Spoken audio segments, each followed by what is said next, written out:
बिस्मिल्लाहिर्रहमानिर्रहीम। आज सुबह 9:20 की फ़्लाइट से मैं कोयटा रवाना हुआ और तकरीबन कोई 11 बजे के करीब मैं वहाँ पहुँचा। तो जो ही मैं जहाज़ से उतरा तो कोयटा की और बलूचिस्तान की एडमिनिस्ट्रेशन, जिसमें असिस्टेंट कमिश्नर्स, एसएसपी, एसपी वगैरह वो सारे आ गए। उन्होंने कहा कि जी आपसे बैठ के बात करनी है। मैंने कहा जी बताएं। इस दौरान बार बार फ़ोन आ रही थी वहाँ की लोकल हमारी जो लीडरशिप है बलूचिस्तान की, पीटीआई की, जिसमें सालार साहब, डॉक्टर मुनीर साहब, बाकी सारे दोस्त और आईएलएफ के बहुत सारे दोस्त, जिसमें मुफ्ती साहब, जिसमें इमरान साहब और बहुत सारे दोस्त बार बार फ़ोन कर रहे थे। चूँकि बाहर बहुत सारी सैकड़ों की तादाद में पुलिस भी मौजूद थी, तो उनको ख़तरा था कि शायद वो गिरफ्तार कर लें। बहरहाल उन्होंने बड़ी तफसील के साथ डिस्कशन हुई हमारी एडमिनिस्ट्रेशन के साथ और चलती रही मुस्तकिल।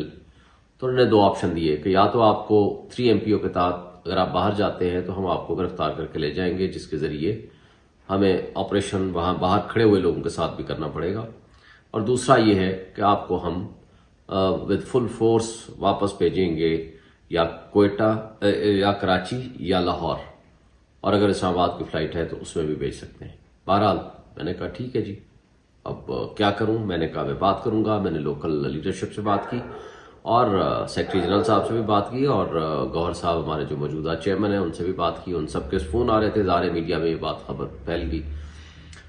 तो फाइनली ये लीडरशिप की कंसल्टेशन से ये तय हुआ कि जी आप वापस आ जाएं। फिर मुझे लाहौर भेज दिया गया और लाहौर से फिर मैं बजरिया रोड अभी थोड़ी देर पहले मैं इस्लामाबाद खैर खैरियत से पहुंच चुका हूं। देखिए, मैं समझता हूं कि आज एक बात तो तय हो गई है कि लेवल प्लेइंग फील्ड जो पीटीआई के लिए है वो नहीं है। इस सब कुछ के बावजूद जिस तरह रास्तों में रुकावटें खड़ी की गई और जिस अंदाज से हमारे वो जो दोस्त जो मुझे लेने के लिए आए हुए थे बहुत सारे, जिसमें सालार साहब और बाकी लीडरशिप, उनके लिए भी रास्तों में रुकावटें खड़ी की गई जगह जगह। और 3 हमारे मेरे वर्कर्स कन्वेंशन में शिरकत मुतवक्के थी, या जो मैं इनविटेशन थी और जो मैंने शामिल होना था, एक आज हरनाई के लिए, जो कि आज बहुत कामयाब वर्कर्स कन्वेंशन हुआ है। मैं वहाँ की लीडरशिप को मुबारकबाद पेश करता हूँ तमाम तर मुश्किलात के बावजूद। और हमारे 2 दोस्तों को वहाँ वर्कर्स को गोलियां लगी और उन पर फायरिंग भी की गई और तशद्दुद भी हुआ और बहुत सारे रास्तों में रुकावटें भी हुई और बड़े कामयाब हुए। और इसी तरह कल एक योब में है और परसों पेशीन में है। मैं समझता हूं कि वहां की जो पीटीआई लीडरशिप है और वहां के जो वर्कर्स हैं और आवाम है और जो लोग हैं, आज भी इमरान खान के साथ खड़े हुए हैं, आज भी वो पीटीआई के साथ खड़े हुए हैं। तो ये एक बहुत बड़ी बात है कि आज जितनी रुकावटें, जितनी मुश्किलात पैदा की जा रही हैं, उस सब कुछ के बावजूद लोग इमरान खान के साथ खड़े हैं। और मैं एक बात बताना चाहता हूं, इन सारी हरकतों से आप पीटीआई का, उनकी लीडरशिप का, उनके वर्कर्स का आप हौसले नहीं तोड़ सकते। जितना भी आप चाहेंगे, जिस अंदाज से भी आप जबर खौफ की फिजा पैदा करने की कोशिश करेंगे, तो उतना ज्यादा लोग बाहर निकलेंगे।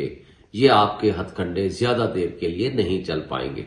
मैं एक दफा फिर अपनी लीडरशिप का, अपने कोयटा के, बलूचिस्तान के उन तमाम दोस्तों का जिन्होंने आज दिन भर मेरे से राब्ता भी रखा और 2-3 घंटे मेरे लिए इंतजार भी करते रहे और उनको तकलीफ भी पहुंची, मैं उनका बेहद मशकूर हूं। और आप तमाम पाकिस्तानियों का जिन्होंने आज सारा दिन मेरे से राब्ते में रहे, सोशल मीडिया के जरिए भी और अदरवाइज भी मेरी खैरियत मालूम करते रहे टेलीफोन के जरिए, मेरे फैमिली से भी और मेरे से भी, मैं आप तमाम दोस्तों का बेहद मशकूर हूं। इंशाल्लाह कल मुलाकात हो।